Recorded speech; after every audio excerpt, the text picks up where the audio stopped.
Yes, it's John G. Sutton here, Tales from the Jails. Talking today about paedophiles both in the police and in the prison service.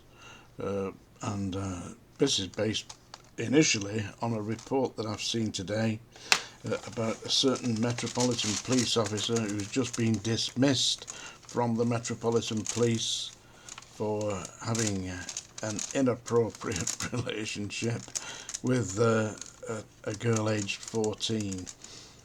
But he was also found to have numerous indecent images of children on his devices, like his laptop and his mobile phone, etc. The Metropolitan Police Officer, ex-Metropolitan Police Officer, who was dismissed on March the 9th, is a man called Hussein Shebab. Yeah, and he was, believe this or not, the school's safety officer, and he managed to get himself into that position. He was a relatively young police officer, by the way, 19, something like that, and he'd been using his position to no doubt get a little closer to the people he was supposed to be protecting. Anyway, he was dismissed on March the 9th, and he's been convicted at Crown Court, and he is currently awaiting sentence. He's been disbarred from working in any police or security service run by the government, and will no doubt be required to sign the sex offenders register in the fullness of time. That's a supposition from me, by the way, but I assume that it would be the case. Better stop messing with that paper because it's rattling, and the microphone will pick it up. Yeah, but that's it. Saying Shebab, he has been dismissed.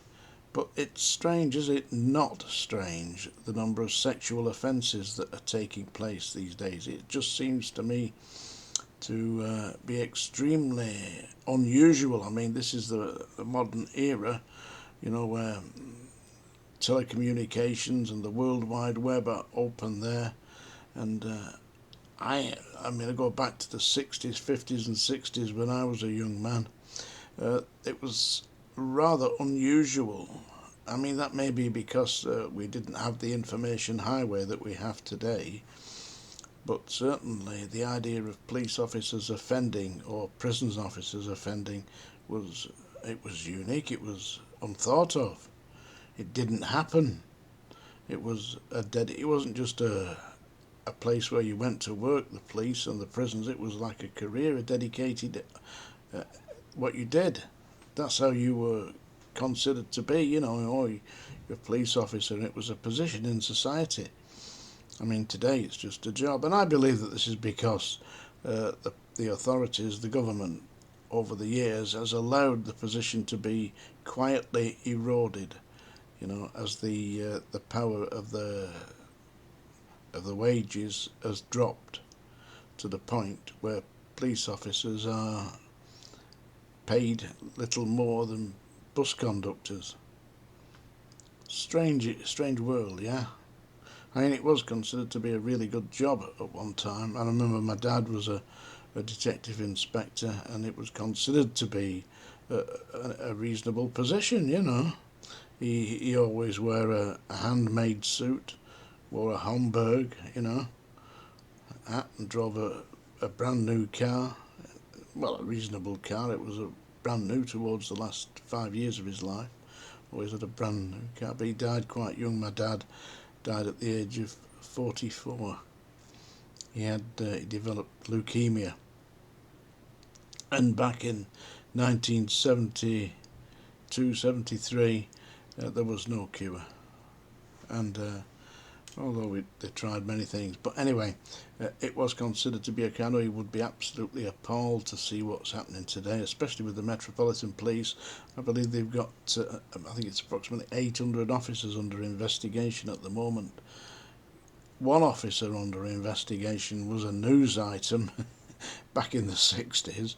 800, hey, that's crazy. What a world. Now, talking about perverts in the police, there are a number of them, of course. We've seen those over the last few months coming up. Police officers exploiting their positions. But prison officers too. When I was at the Scrubs, there was a big prison officer there who was a real hefty guy, you know, probably, you know, the Tarzan type. You get a lot of them. You know, about 6'4", 18 stone, muscle building, big swaggering bastard, you know, like that. That kind of shit. Yeah, he got arrested and charged for. When he wasn't working at the Scrubs, he was a scoutmaster, and he was abusing the scouts, the young boys. He got himself sentenced for that. No names, no pack drill, by the way. I know I get asked for names here, but listen, I value my freedom. And I think we should value the idea that I can keep going with this. Because if we go back a number of years, the very idea of a former prison officer or police officer using the information service like I'm using it would have been unheard of. I know in the 1970s they charged me with breaches against the Official Secrets Act and appearing on television without the written consent of the governor, and I told them, if it's a criminal offence to tell the public what's happening in the prisons, then get on with it. Unfortunately for me, they did in the end. Yeah, but here I am today, I survived. It's nearly 40 years later, you know. Anyway, yeah, so that was one incidence of a paedophile prison officer.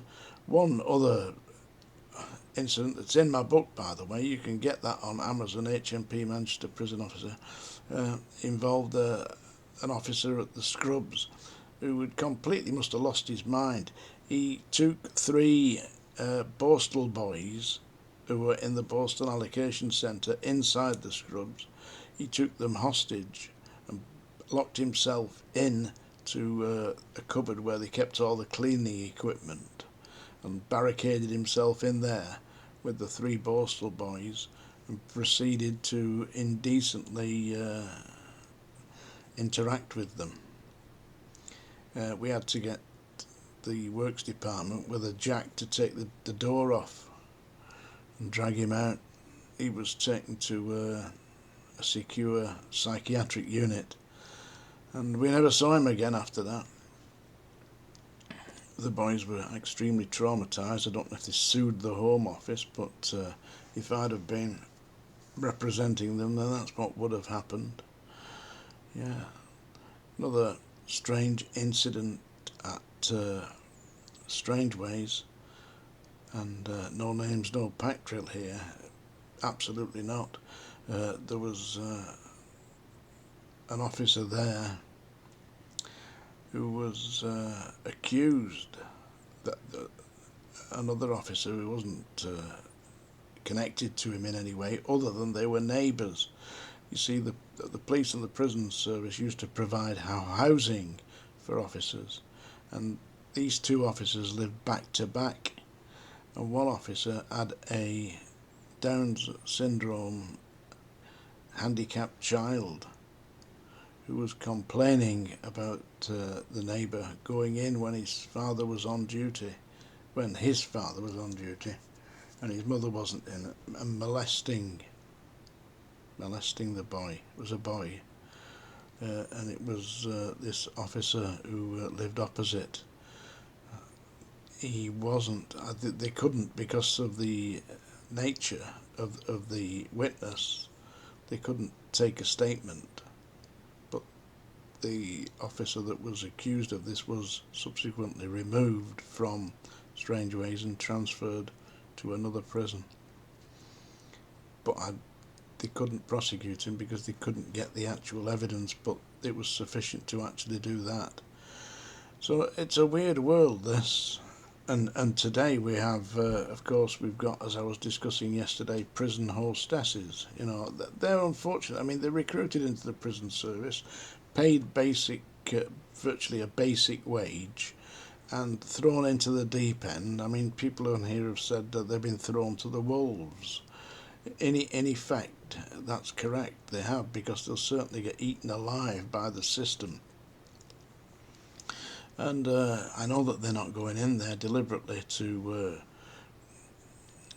interact inappropriately with inmates, but that's what happens. Another question I had asked yesterday, very kindly, and I said, do ask me questions here, give you statements, criticisms, I'm alright with that, you know. I'll do my best, because I'm not inventing this, I'm giving it to you as it comes to me, yeah. So basically, and from the factual knowledge that I read online, and actually, you know, from verifiable sources, and from my personal experience. So if you've got criticism, comments, do make them down below. I'll be perfectly happy with that. Also, there's a link down below to my book. And anyway, it's that time of day now. I'm going to Larry's grabbed his goat. Yes, it's the song dinger, folks. Yep. And this is a song, well, it's more of a recitation. It's a narration that I wrote for another pervert called PJ Proby, and I was recording him in 1990 actually, and we've been in the studio for about 4 or 5 hours, and we got to the end of the songs that we'd already decided to record that day, and we had about 2 hours left, and the recording engineer said, do you have another song? We can probably get another song in. So I said, well, I'll write you one. Seriously. So I sat down and got a big sheet of paper, and I used a marking pen, and because I know a lot of the ideas come to my head instantly, and I wrote, this is what I wrote on that day. It was June, and the year was 1990. And we're in the studio at a recording studio in Chesterley Street, and this is what I wrote. It's called Stage of Fools Narration, and it's based on Shakespeare, and specifically on King Lear. And this is Stage of Fools as recorded by PJ Proby, who is a pervert, by the way, but I didn't know at the time. It was only when he tried to get me involved with a young 11-year-old girl that I decided I could no longer work with this man, and reported him to social services. This is Stage of Fools, narration by John G. Sutton. You know something, people? Well, all the world's a stage, and all the men and all the women, they're just players. They get their exits, and they got their entrances, and one man in his time, he plays so many parts, well, he probably forgets them all. You see, life is but a walking shadow, a poor player that struts and frets his hour upon the stage. Dear God, he has to pay for that. You know, when we're born, like any other baby, we cry that we have come to this great stage of fools. And since I cannot prove a lover to pass these fair, well-spoken days, then I am determined to prove a villain and hate the idle pleasure of these days. Then they for sudden joy did weep, and I for sorrow sang, that such a king should play Bo Peep and go the fools among. I'd like to know something. When shall we three meet again, in thunder, lightning, or in rain? When the hurly-burly's done, when the battle's lost or won.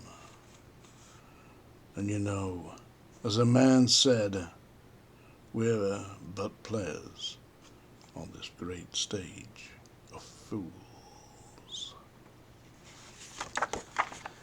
There you go. Stage of Fools narration. Probably had a brilliant voice, by the way, but he was extremely strange. I hope you enjoyed that. Tales from the Jails, John G. Sutton. Do leave a nice comment down below, like, subscribe, all the rest of it. Bye now.